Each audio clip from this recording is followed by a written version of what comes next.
Okay, follow me on sentence 6. Follow me as I read it. Other heat-trapping greenhouse gases are also increasing. So it's telling us about more things. So what words tell us what is happening, what is doing something?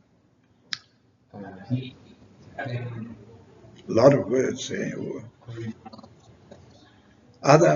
So they heat-trapping greenhouse gases, and underline those words, heat-trapping greenhouse gases. And what are those gases doing at the end of the sentence?